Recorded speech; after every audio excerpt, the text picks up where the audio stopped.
You are now tuned in to the Windy City Benders podcast. This is WCBP.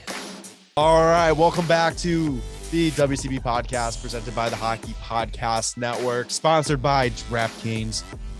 We are back. Tanner is back in Chicago. That's right. Bud, you look well rested, well fun. Look, you had a lot of fun. How you doing? Oh yeah, man. I feel great. Like, what did I miss? You missed not a lot. I think it's been very calm in Chicago this past week. Things going well? Yeah, things are going well. It's exactly how it was drawn up before the season started. Exactly what I was hoping for. All right, I haven't been able to look at anything, so the fun thing about this last episode, I did my little vent about what the hell's going on. Then I decided to do my last minute recording. And that was with me watching the games. Tanner hasn't seen anything in a week. He's only seen what's been posted online, what we've talked about in our group text and all that kind of stuff. So it's going to be fun to see him like kind of go off and kind of vent about what's going on in Chicago Blackhawks hockey without watching Chicago Blackhawks hockey. It's like fucking ridiculous to look at these stats. So to get everybody caught up to speed, unless you've been living under a goddamn rock, you should know all this right now. The Hawks have started the season 0-5-1. Yes, 0-5-1 for our 32nd place. I forgot. There's 32 teams place. now. Yeah, 32nd place for our playoff contending Chicago Blackhawks. That we are fools for preaching that so damn hard in the beginning of the season. Which, hey, to be fair, it's still a long season. There's still 76 games left. And the Hawks could technically still go 76-5-1.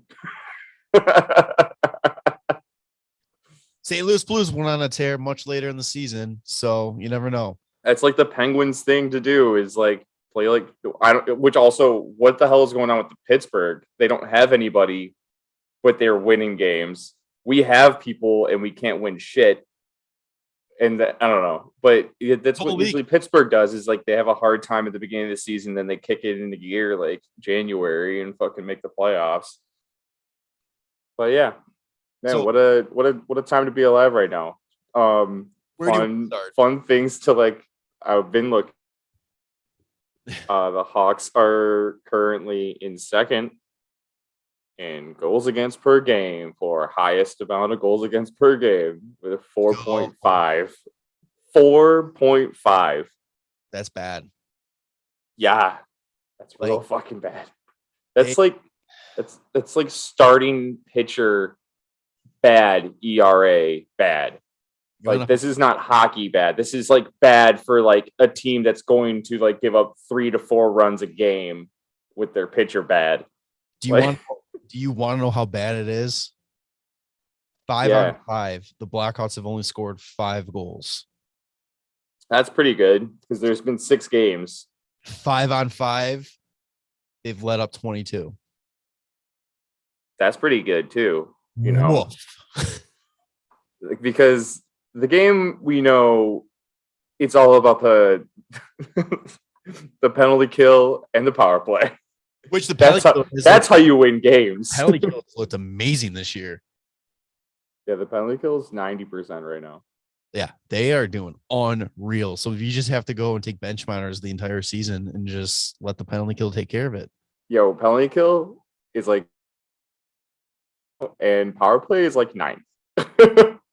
Well, so as long as we're either on the man up or just take a fucking penalty right away, I think we'll be okay.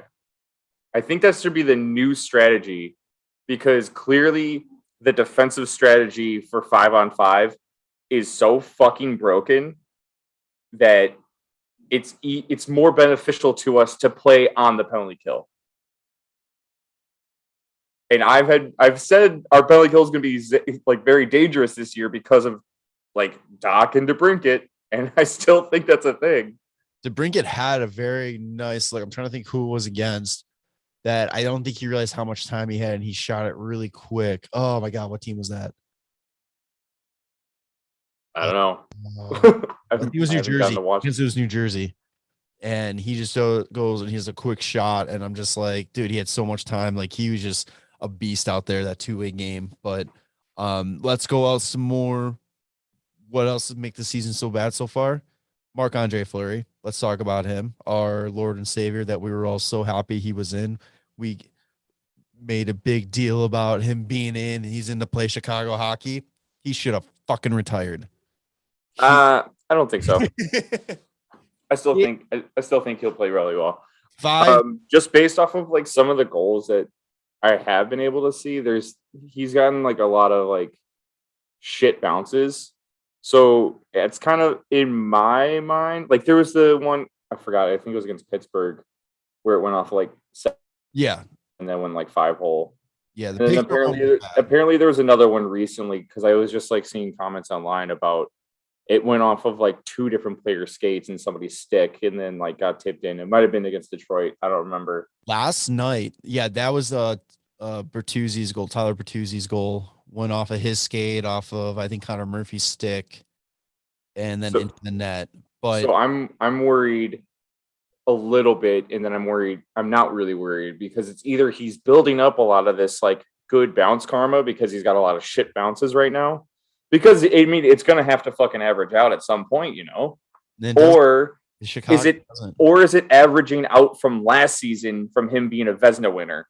Like he had too many good bounces last year that this year he's gonna have so many shit bounces that it's just gonna be fucking terrible. That makes more sense. That right there is the Chicago way, right there. We go and we get this top of the line player, and then boom, there it goes. But I don't know. Watching the game last night, all the goals look so weak. Like and then it's like, not only do they look weak, and it's just like, it's like he refuses to go down on the butterfly. He's trying to make a lot of stand-up saves. And then it's like when these weak goals go in that he should have, it's like, there's no emotion from him. Like there's no like hint that he gives a shit, you know? Like I honestly, I know we don't know what's going on in his mind on there, but from a perspective of looking, it's kind of like, oh, all right, that one in too, whatever kind of thing. Oh, he's probably so like mind fucked right now, like in his own head, that he's probably like lets a goal in and just goes, of course that fucking went in.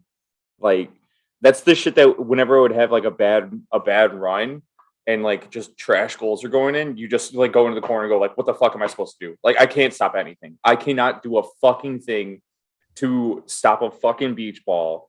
And you just like get so in your own fucking head that you cannot do jack shit. And you really just need to like find some way to reset yourself.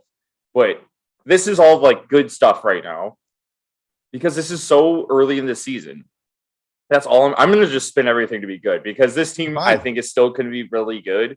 I think honestly, we do need a coaching change. And I know we talked about it before with like, if you were to fire Colliton, like who do you go after? Like there's no one to go after. I think at this point you go after fucking anybody because shit is clearly not fucking working.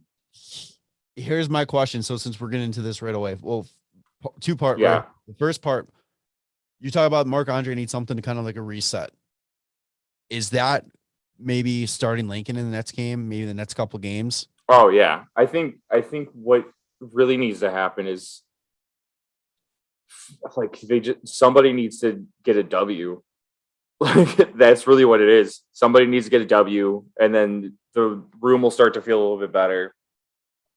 But it's going to take a lot of fucking hard work because I think at this point, when you have now set the record for longest time to start a season without having a lead, like you kind of, I don't know how desperate they are or how pissed they are. I think they're both. You got to be both. You have to be desperate and you have to be. I think you need to forget what's happened so far, and you need to go into the next game. None of this has been going on.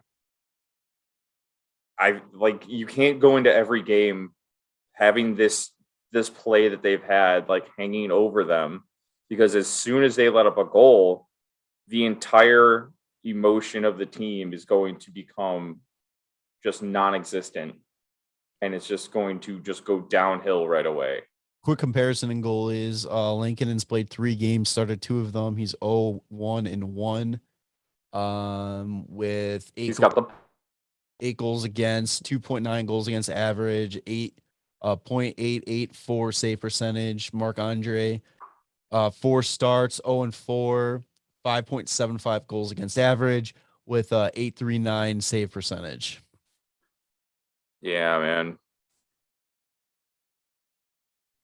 I just don't know if man.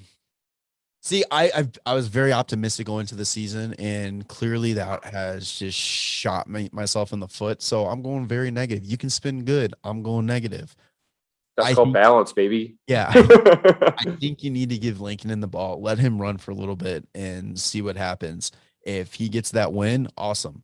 If not, depending on how he does, go right back to Marc-Andre. What do you have to lose when you have of 2 very capable goalies in theory on the same team? Why not switch it up, especially when a team's losing like this? Like, they should be alternating starts right now until somebody says, this is my crease. Yeah. I mean, where the fuck's Malcolm Subban? We need Malcolm Subban. Don't even start that. Yeah, I honestly do think that Lincoln probably should get the next start. It would make more sense. He does have the better stats, but that's not really saying much. Would you also be upset though, since we're going on Wednesday, if we don't see Marc-Andre play? Or do you not give a shit? No, because I want them to fucking win. And I'm also going next Monday anyway, too. So yeah, for like $12 tickets are now. So yeah, whatever. I bought them for 22 like a couple of weeks ago before the season started because I was like, fuck yeah, dude. Blackhawks hockey this year is gonna be sick. But it would be really funny if Lincoln played both of those games. That would be so funny. He just goes on a fucking tear. I mean, it's possible because they're playing Ottawa. Well, it's Toronto, then Carolina, St. Louis, and then Ottawa. I mean, it's a tough stretch right here. I think right now, it's tough. It's tough. Like, no matter who it is, everyone's above us. It's a tough stretch for everything. I fucking it's just, I don't see them. I don't know. I don't see this team being a fucking like Detroit, like 29-35 fucking points or whatever, or being like a Colorado in like 2016 where they got like 48 points. Do we want to be like Colorado though? The team is trending at right now. It went pretty well for Colorado. Well, yeah.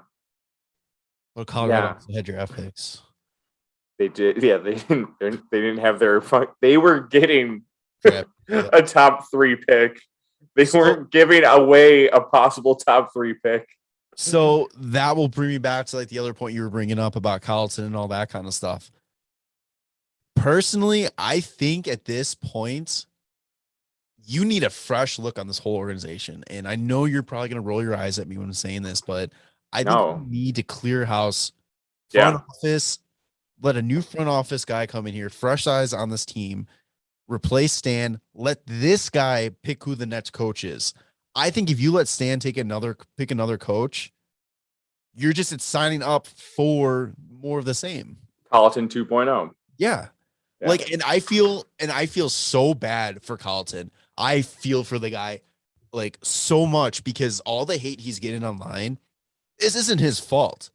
Well, he was not ready for this position, and Bowman had to flex his ego and get rid of Q for whatever that situation was and brought in Colliton probably 3 years before he was ready to be an NHL head coach.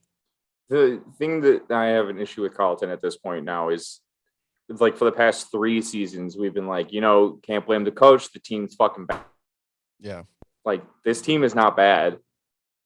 But they're playing fucking terrible. So now it's time to blame the coach. Like, I've always just been like, oh, it's just a shitty defensive team. No, it's a shitty defensive scheme that's being brought through by the fucking coach. It's fucking terrible. Like, it doesn't make sense. It like I've read about it where it's like some sort of like hybrid fucking zone man defense where it's like you play a zone and then cover a man when he's in your zone. but it doesn't. It clearly doesn't fucking work. It hasn't worked the last like 3 fucking years.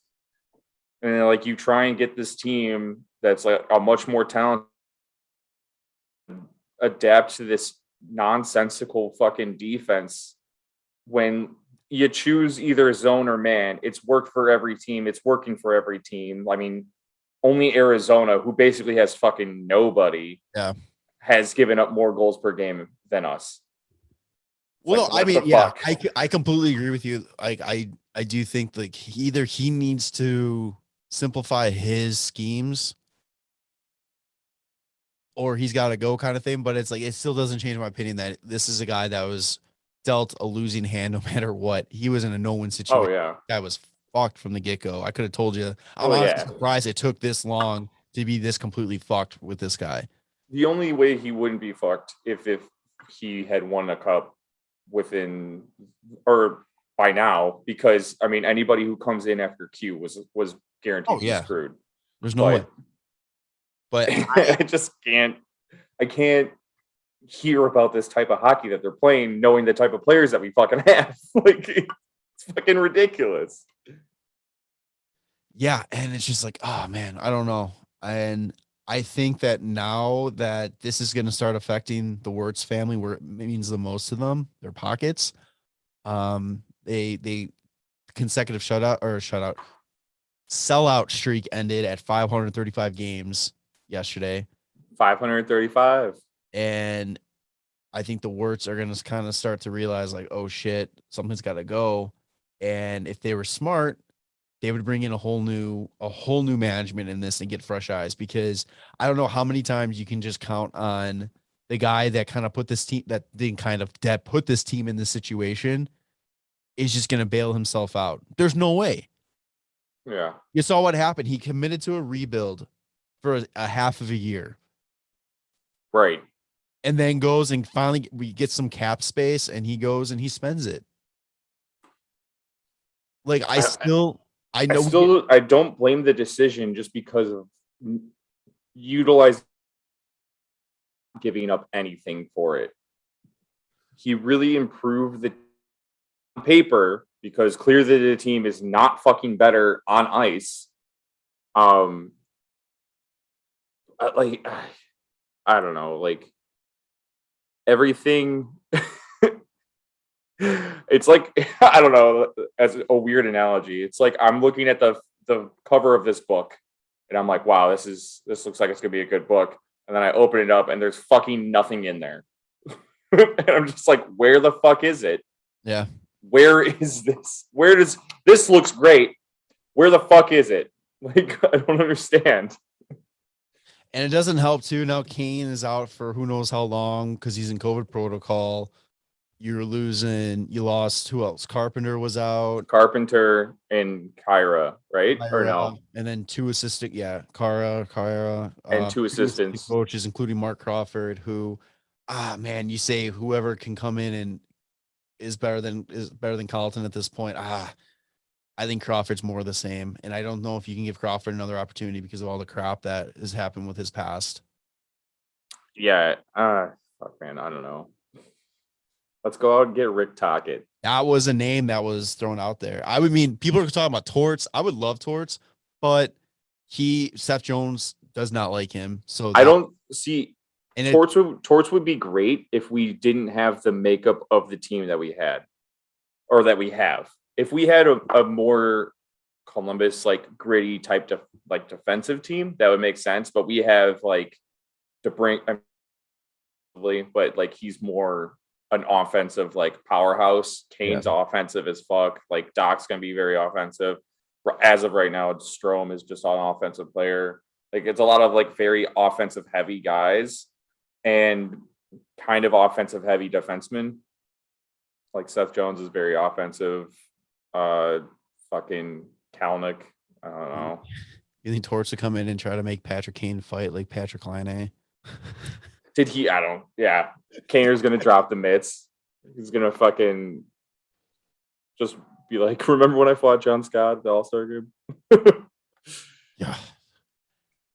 Yeah. Babcock's another name that's out there, and I want him nowhere near this team. It's like that's like cancer to the locker room that you don't need. Rick Tocchet might be the only option. I don't even I wish I had a list of like available coaches. But it's like we touched on before last time we talked about this on the show, is like every coach that would fit this scheme. Or maybe I said this in my vet episode, but every coach that fits this team or that would be good to make this team reach the level that they're supposed to be at. Yeah. Is already employed. Yeah. Yeah. You waited too long. Every year I think we talk about I wish we had Barry Trotz. I wish we had Gallant. I wish they would have made a move when Gallant was free. Where's he at right now? New York. Oh, fuck. Okay. Yeah. We should just honestly, Barry Trotz can take pylons and make them the best defensive team in the entire league. And that's what I wish we could do. Trade Marc-Andre to the Islanders for Barry Trotz. Yeah. Yeah. We'll take Farloff back. I don't care. I don't even need that. I would rather go with our goalie situation last year if that means having Barry Trotz as our coach. That's true. You can win with anybody. And he proved it. He's got Varlamov, like you said. Yeah. I mean, at the end of the day, I think, how many more games do we stick with this? What I think I don't think anything happens until game 10, past game 10. 10. What if it's fucking 2 more losses after this? Just gonna play the fucking game and just keep going. I don't know. It's upsetting to hear that the team gets booed off the ice at home. It's just a team that we fucking not less than 10 years ago or cheering insanely for in the city, having a fucking parade, and now they're getting booed off the fucking ice. Yeah, 6 years ago. This is the team. This is the Chicago team, 2015. God, yeah. So they in in a long time for Chicago sports, the Bears lost 38 to. Yeah, the Bears just got destroyed. But hey, the Bulls are doing good, I guess. Yeah. I don't know. I don't follow basketball. But the Blackhawks died so the Bulls can run. But look at this. Looking at the stats, our point leader is a Mr. Seth Jones. Is he really? Yeah, 4 assists. I thought Kaner had 5 points. Kaner's got 5 points. Oh, he's not on the roster because he's on the. They don't have 4 assists. Kaner's got. That's weird. They actually took him off the roster on the website. Oh, on the Blackhawks website? Yeah. Ooh, weird. Yeah, he's on. Trade happened. Yeah, he's just non-rostered. Is Riley Stillman? Was he in COVID protocol? Yes, he was. So Stillman, Kyra, Kane, and we said Carpenter, right? Carpenter. I guess Carpenter's off of COVID protocol because Gustafson was too, but he was out. Something what the fuck? Whatever. I don't understand bringing Gustafson back. He what was it? Oh my god, I can't even fucking think because I'm so flustered by this. He's doing a PTO for the Islanders. Correct. Barry Trotz, great defensive team. Correct. Eric Gustafson plays defense. Correct. They say, we don't fucking want you because you're not good at defense. Correct. You know what we need? Defense.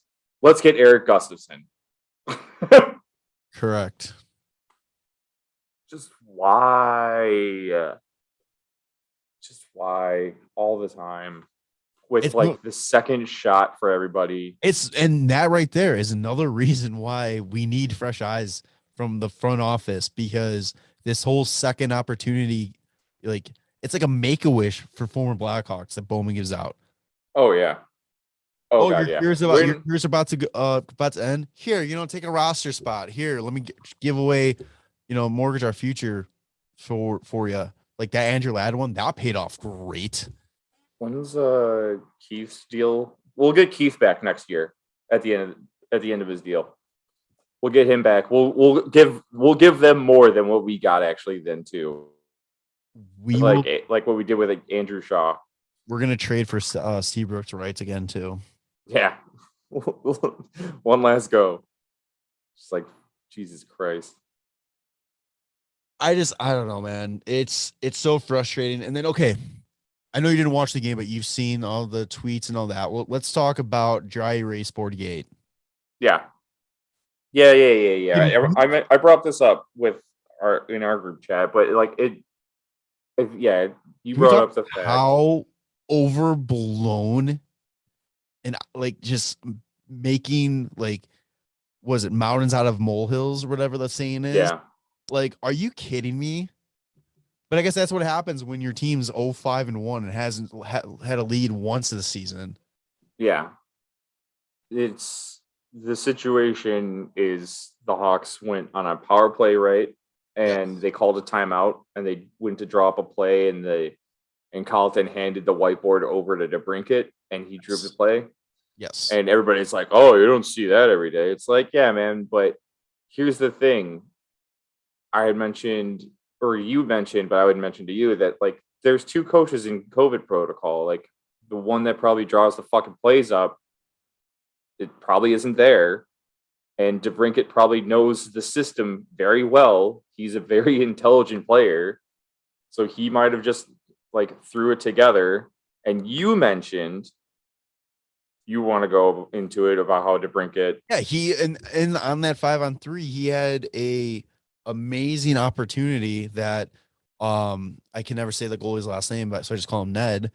Oh, Nedeljkovic just absolutely robbed him. So you take the timeout with the 5-on-3 still going, and DeBrincat goes, "Hey, this is what worked. This isn't what we can do. This is what they're giving us." So you want to take the word of the guy who's on the ice in the middle of this power play unit, seeing how close he was to actually scoring. Why not give him the opportunity to say, "Hey, let's try this out. Let's go based off of what I'm seeing on the ice." Yeah, it doesn't seem like it's that crazy. It does happen a lot. It happens a lot more than people realize. And the only reason why this one looks so bad is because, yeah, Colliton probably should have been a little bit more engaged in the little huddle that was going on as it's drying up. Most coaches are kind of like leaning over, and he's like leaned backed up against. But you're telling me that you think it's absolutely never happened before, that Crosby has never grabbed the board and drawn something up, or Ovechkin hasn't drawn something up, McDavid. You're telling me you think that has never even happened once in the league? Come on, grow up. Yeah, these very skilled players that see things that the coaches don't see because they're on the ice. And it's not like the coaches ever ignore fucking players when they have input. So if he has like this great input about it, like it makes sense to just be like, yeah, let's see what. Like also, they're fucking losing. Yeah. Like what do you have to lose at that point? Yeah, I don't know, man. Do you think the reaction's the same if it's like Kane grabbing the board doing something, or Taze is grabbing the board doing something? I think people are just trying to shit on the Hawks as much as possible. Yeah, knock it off, guys. You're hurting our feelings. God, you're making it. I'm already frustrated. God. But yeah, man, that one there has got to be like, I don't get rattled by like social media, like people talking shit about the Hawks, because I'm used to it. I mean, we've gone through as one of the greatest franchises for the last 10 years at one point, for 10 years. So I'm used to it. But seeing people talk about this dry erase board gate like it's some like brand new thing that's never happened before, or the people sitting there saying like you can throw my kid in behind the bench and he would outcoach Colliton and all this kind of stuff. It's like, No, shut up. Like, Yeah, good jokes, guys. it's so frustrating because it's like, have you watched hockey before? Have you followed hockey? Like, what's going on? The Hawks are not the first team in hockey history to go through a bad slump like this. No, they're far from it. I mean, just give it like a month, and the Sabres are gonna fucking have like a 15-game losing streak. So I literally called it at the beginning of the year that they're gonna go on like a 4-game winning streak and then lose the next like 14. So I'm very close. So close, but so far. What's their record right now? I was pulling 3-1-1. Like, I'm pretty sure they won their first. Yeah, they were 3-0, and then they lost their last 2. You got Florida's 5-0, Edmonton's 5-0, New York is 4-1-1, St. Louis is 4-0, Carolina's 4-0, San Jose is 4-1, Pittsburgh's 3-0-2. What the fuck? Every team I thought was gonna do shit is. I know. Yeah, Vegas is fucking 1-4-0. Like, they were supposed to run away with it this year, but they've gotten a lot of fucking injuries. Colorado's 2-3. Yeah, it's weird. It's a weird year. It's a weird start to the season. I had said before that Edmonton's gonna, like, Connor McDavid's gonna will that team to like a President's Trophy, basically. NFL fans hungry for a big win this week? DraftKings Sportsbook, an official sports betting partner of the NFL, has you covered. New customers can bet just $5 on any NFL team to win their game, and if they do, you win $200 in free bets. Winner, winner, chicken dinner. It's that simple. If Sportsbook isn't available in your state yet, DraftKings won't leave you empty-handed. Everyone can play for huge cash prizes all season long with DraftKings daily fantasy sports contest. DraftKings is giving all new customers a free shot at millions of dollars in total prizes with their first deposit. Download the DraftKings Sports app now. Use promo code THPN. Bet just $5 on any NFL team to win their game and win $200 in free bets. If they win, you win with promo code THPN this week at DraftKings Sportsbook, an official sports betting partner of the NFL. Must be 21 or older. New Jersey, Indiana, Pennsylvania only. New customers only. Minimum $5 deposit and a $1 wager required. One per customer. Restrictions apply. See DraftKings.com/sportsbook for details. Gambling problem? Call 1-800-GAMBLER. What was I fucking looking at? I'm trying to, like, I don't know. I'm just trying to get like Jesus. There's no rhyme or reason to this episode. It's just letting Tanner catch up on the venting he couldn't do when he was on his honeymoon. Yeah. Just trying to figure out, like, what's wrong. Like, what's going on, guys? We're having a bad time. All right, so seriously, we've kind of talked through like kind of like games out there. At what point in the season does a move absolutely have to be made, or have we already gone past that point? It's within the next couple games. Like, if they honestly lose 3 out of the next 5, like, I think it should be fucking moves being made. If they win the next 5 in a row, then I think we should all just be like, wow, what a weird start to the fucking season.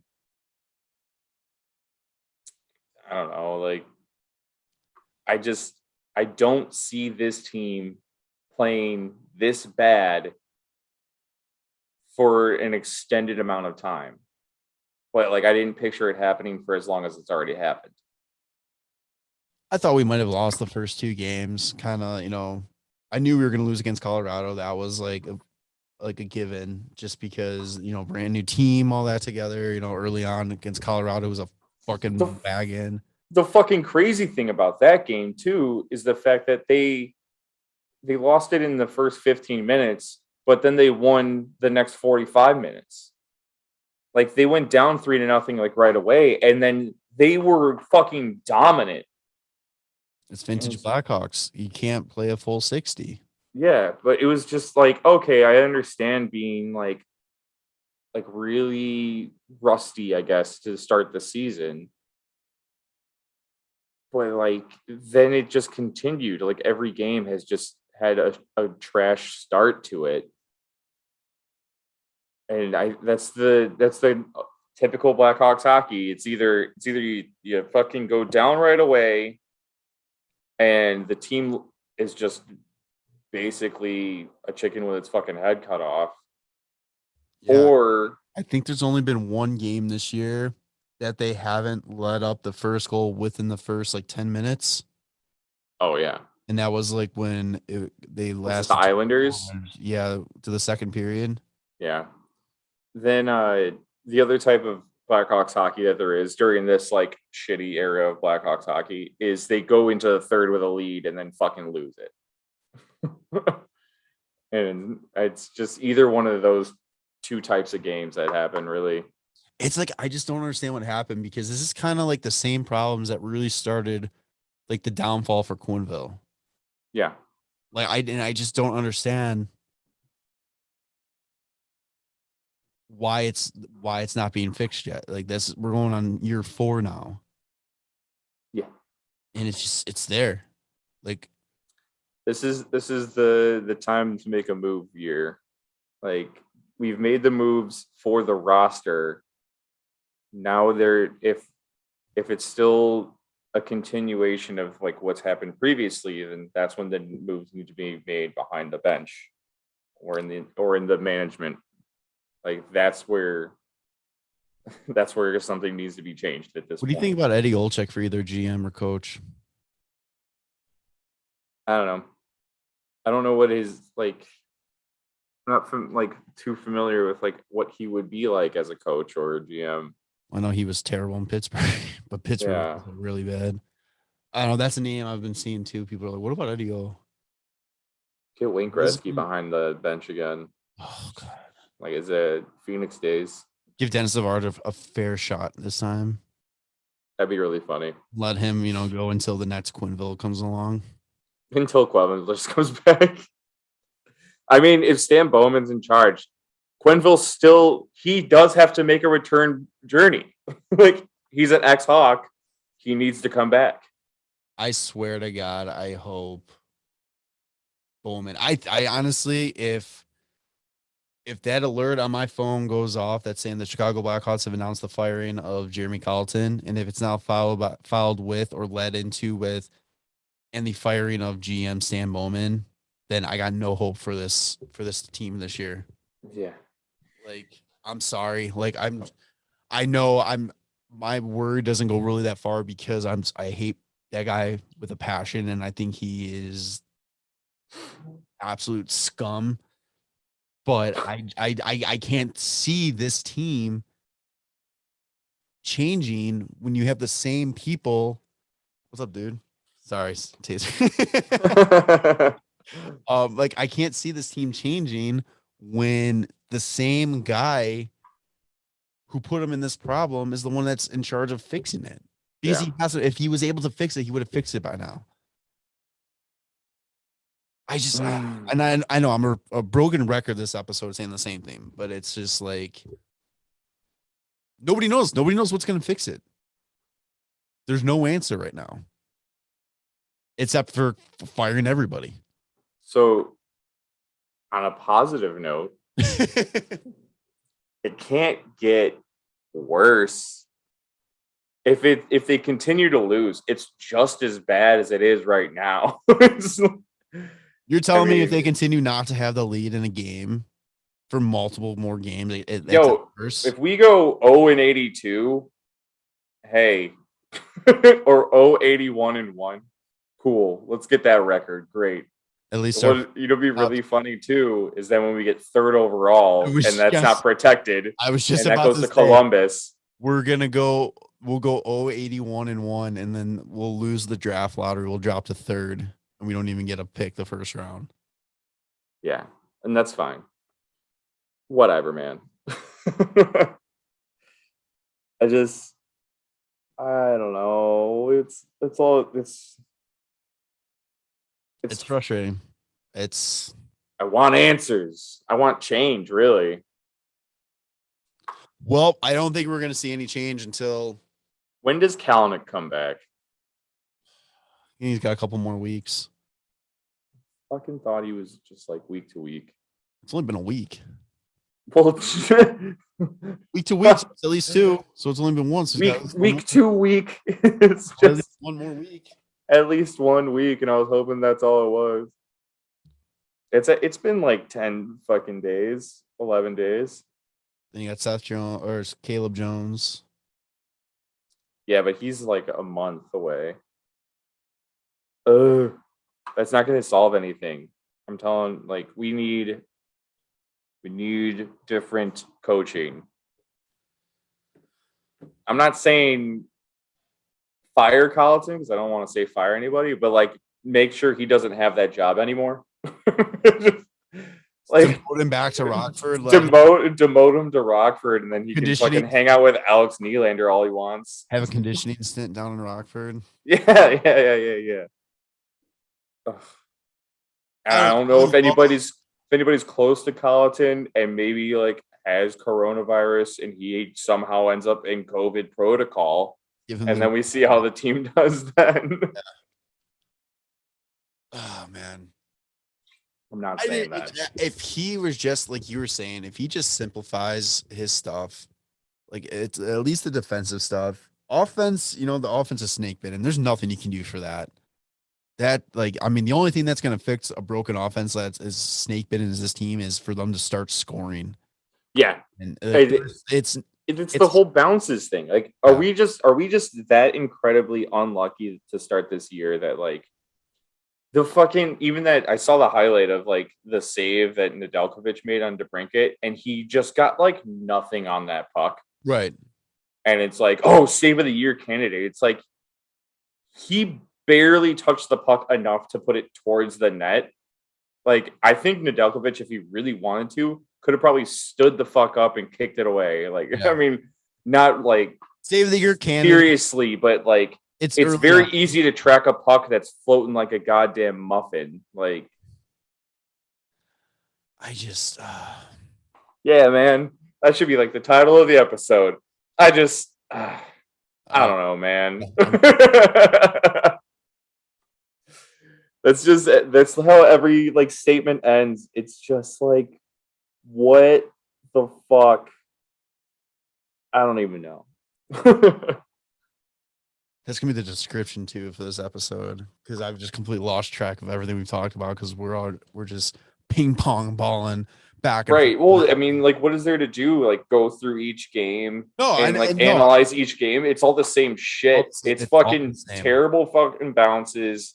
The defense becomes non-existent. The goaltending is just a Swiss cheese. And then they can't score a goal. Then they give up at least 4. And wow, cool. Thanks for coming out. They fucking give Lucas Raymond, a 19-year-old in Detroit, who I'm sure is going to be fantastic because he's drafted by Steve Yzerman, a hat trick, a 4-point night, and apparently only the third player in Red Wings history of being under 20, so 19 years old, to score a 4-point game, and the other 2 are Yzerman and Gordie Howe. He looked good out there. I'm not gonna knock him on that. He looked good. But also, I stand by my first statement earlier about Fleury that all his goals should have been stopped, except for that one that bounced off Bertuzzi off of, I forgot who was in front. 52. Who's fucking 52 on the Hawks? Was Reese Johnson playing? Yep. Yeah, I know Reese Johnson's number by heart, bro. No. Or was that Ian Mitchell's 51. Yeah, 52 Reese Johnson. You fucking wow. Yeah, I told you. I wasn't kidding. That's why we do the podcast. I fucking know. Yeah. I think for some players, maybe like Fleury, maybe something he does is new pads, new helmet. Like, that's the problem. He's using the old school brown pad, so he thinks he's got to play stand up hockey. It's in his head. That's the pads are in his head. Yeah.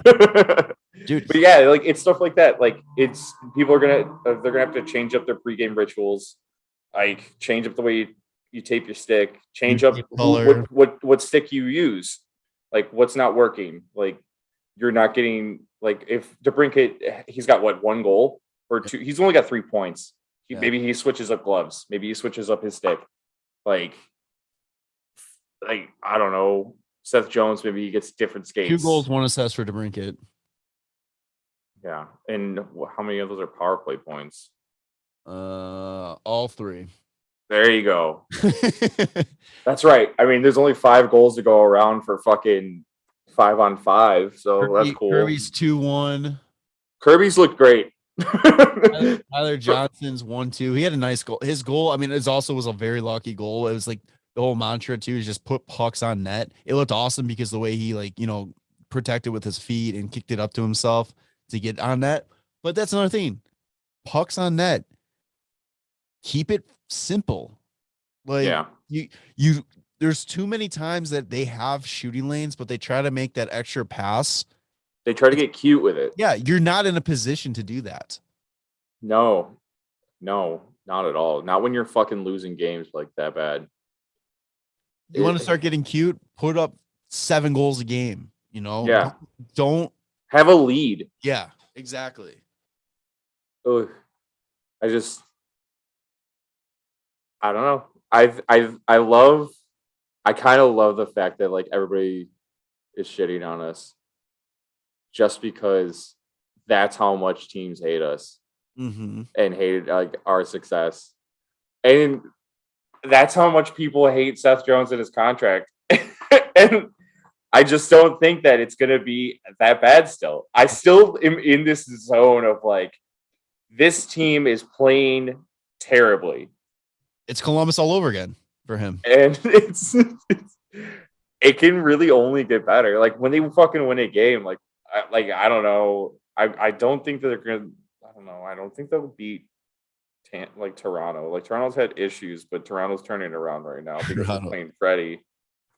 But yeah, Toronto's looked bad too this year.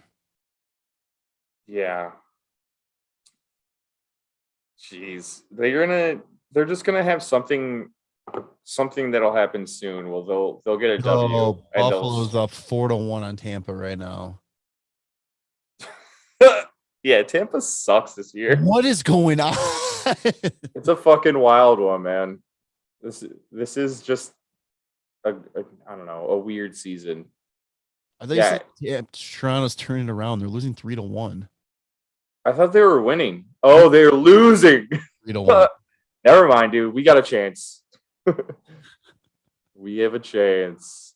Yeah, what the fuck is going on? This league makes no sense. No. Arizona's taking Florida to the brink in the third. Yeah, Ottawa's right there with Washington 6-5. Like, what is Columbus 3-0 over Dallas right now? Is Merzlikins in that? That's probably like early Vezina candidate because that's what he wants. Yep, he's in that. He's gonna be. It's the year that he's gonna be on a tear. Are you shitting me, Merzlikins? Okay, so I know all we've done is go on tangents this whole episode, but currently Merzlikins is 3 games started, 3-0, 5 goals against, 1.63 goals against average, 9.47 save percentage. If this game continues as it has been, where he's got 4 minutes left in the game and he gets a shutout, he's gonna be 4-0 with like a fucking 1.2 goals against average and like a fucking 9.60 save percentage. And while you keep talking. Just insane. Dude, he said, like, I love the fact that he said he's going to win the fucking Vezina this year because of Kivlenix, and he's going to win it for him, and he's fucking doing it, dude.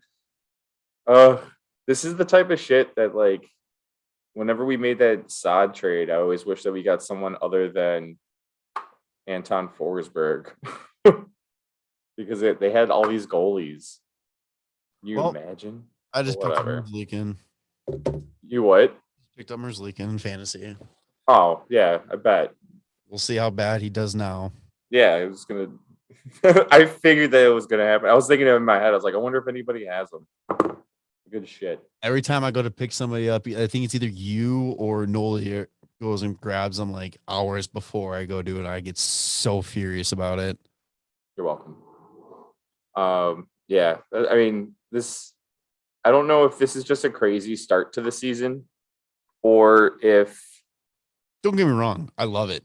or if it'll like even out and go to like the way that everybody thought it was going to go. Like I hope it doesn't. I don't understand I how hope Buffalo it's absolute chaos this entire season. Buffalo is doing this without their first overall pick, Owen Power, and without Jack Eichel. They traded away Sam Reinhart. Like who is this Buffalo team? And why are they doing what the Hawks should be doing? It doesn't make sense in the fucking Atlantic right now. I mean, Florida, I thought was going to be good. Then it's Buffalo and Detroit. 2 and 3. It's ridiculous. What is happening? It's the start of the season, man. Montreal's trash. I'm all for Toronto's chaos, but bad. I just wish it was more chaos from the other 31 teams and not Chicago. Yeah, dude. What's going on here? Jeff Skinner's got 3 points in 5 games. Kyle Okaposo is tied with 2 goals for the lead. Well, yeah, does he have a goal this game? No. Olofsson, Nestroza, Hack, Kachula. Jesus. All right. Well, everybody's having a great time but us. Yeah. So, I mean, I don't know about you. I don't know if you got anything else you want to say, because I've kind of said it all between my last episode, the live watch along I did with Neil from the Devil State of Mind, and then I did a takeaway video last night. So I'm kind of, done saying the same shit over and over. So I'll leave the floor to you if you want to wrap things up with any opinions or anything like that. Yeah. We need, okay, so wrap it up. We got Toronto Wednesday. Like I said before, they need to forget everything that's happened up until today. Up until now, everything needs to be gone.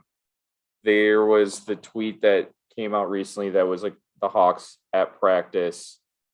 Colliton said, like, everybody be ready for practice tomorrow. Cool. Yeah, man. It's like he's trying to be the cool uncle that like disciplines the kids. Like, I don't know if they respect him enough to like be in this position and fucking listen to him. But hard when you're barely older than some of the guys on this team. Yeah, like I mean, they traded away the guys that were all fucking his age. Yeah. The oldest right now is Jonathan Taves. That's fucking weird. No, actually, sorry, Fleury. Taves is the second oldest player on the team. Is that right?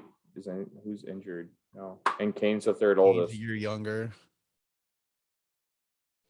How did this happen?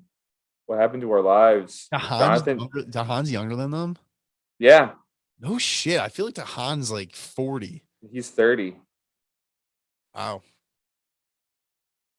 What happened to the time when Jonathan Taves and Patrick Kane were the fucking 18-year-old and 19-year-old?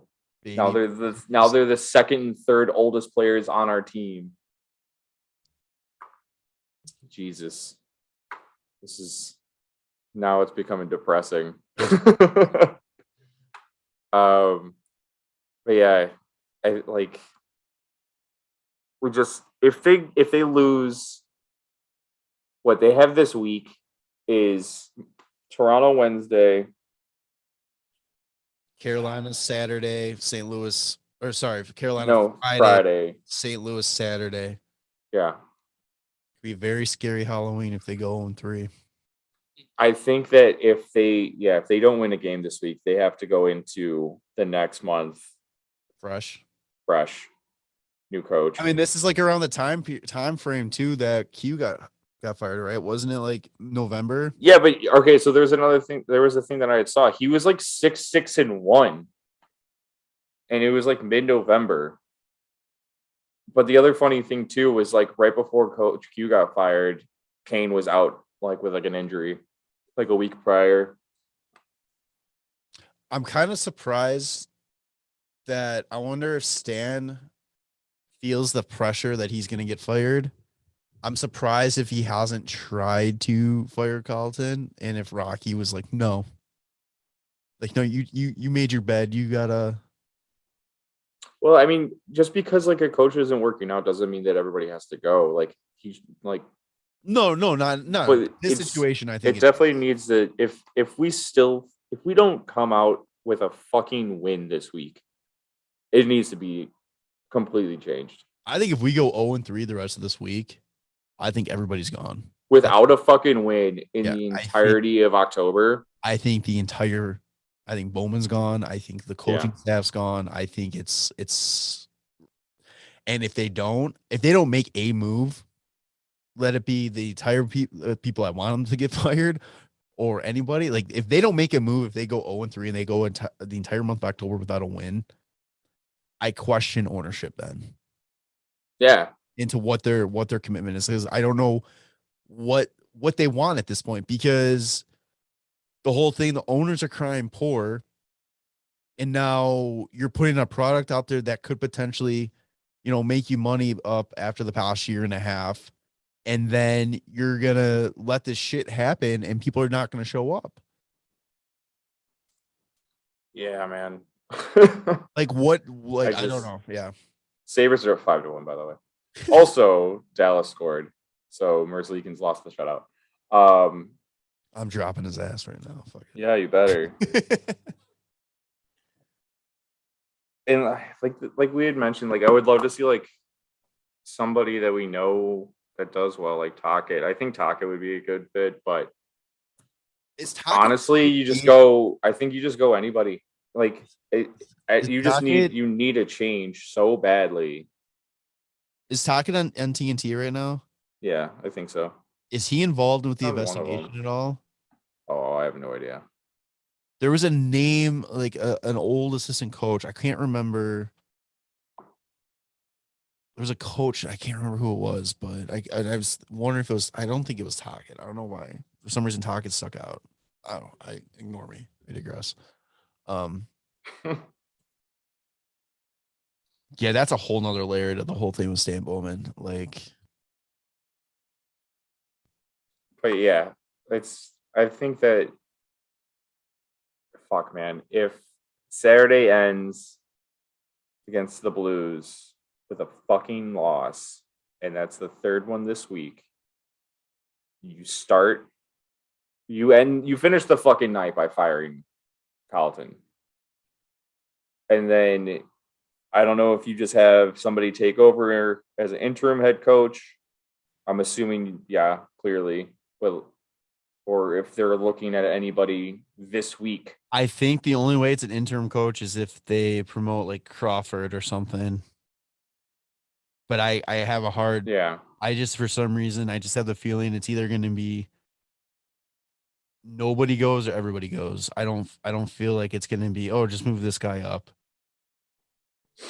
I think that the Hawks can't afford to bring in a guy, given the head coaching position, that has the past issues that came out like this, like what, 2 years ago, 3 years ago, and put him in the head coaching position, given what's going on with his organization right now on the out, like, all that kind of stuff. I just don't think they would do that. Just looking and seeing, there's like an article on ESPN, but it's from May, whatever. But it's the top rising candidates for NHL coach and GM jobs. Like, okay. It's nothing, like nobody. Just so like over. So over just being upset. But yeah. I'm just going to keep saying that. I think the team's going to play better eventually. I still think that they can make the playoffs. You're going to be right at some point. Like, it might not be for a long period of time, but hey, they'll eventually play better this year. I don't even know, like, if they were to make any moves, like what moves would you make, like on the team? If I'm another GM, I wouldn't help them make moves. Patrick Kane for Okay, Jack, yeah. for Jack Eichel. If you're talking Kane up there, yeah. I mean, I make moves, but everybody else, I'd be like, huh, fuck you, suck it. Kane for Eichel. No, don't start the Eichel shit again, please. Jack Eichel, baby. Yeah, I don't know. Like, if ridiculous trades start happening, Stan's gone rogue, and then something has to happen. it's like daring them to fire him. I don't know. See Marc-Andre Fleury get traded for like 50% retained. Like, I just love. There was a picture of Marc-Andre talking to Ned last night during warmups, and somebody did like a little like cartoon bubble above Marc-Andre, and he's like, "Man, I don't know if all the easy access to Portillo is worth this bullshit." Maybe that's what it is. Maybe it's all the Chicago food that's like wearing them down. Yeah, I don't know, but all right, I got nothing else. Yeah, it's just ramble city here. So if you make any sense of what we talked about this episode, let us know what you think needs to happen. And please, for the love of God, be realistic about it. Like, I understand there's frustration and saying anybody can do this, blah, blah, blah. But come on, you deep down know that this isn't a simple fix. This isn't your youth hockey team, your kids team that just needs a new coach or, another, like there's more to it than just put anybody behind the bench. If I could just go play goalie, I would. Wait, that's not how it works. And none of us can just go coach. Yeah. So, all right, this is episode 157. I don't know, man. Yeah. It's gonna be a long one, long title, but I think it's hilarious. So make sure to subscribe to our YouTube channel, follow us on Apple Podcasts, Spotify, give us that 5-star review on Apple Podcasts, help us drive up the rankings. We get shown more. Follow social media at WCB Podcast. If you're at the Blackhawks game, look for us. We'll be there, probably drinking our misery away. We'll see. Probably not, because not paying $20 for beer, but whatever. Yeah, make sure to use the DraftKings promo code THPN for exclusive offers. Buy our merch, shop WCBP.com. Yeah. I think that's about it. Go Hawks, baby. Here comes a W this week. 3-0 coming up. Yeah, what happens if they go 3-0? I don't know. Still fire Colliton. They're gonna have to be like 5-4 W's. Like they're still gonna give them like 4 goals each game. Oh yeah. Yeah. All right. I'm back from Mexico, so the Hawks are gonna play better. Trust me. If that's all it took, then that's all it took. You're not allowed to leave the state again. I know. All right, Jarom and Tanner, we will catch you on the next one. All right. Love you, boys. Bye.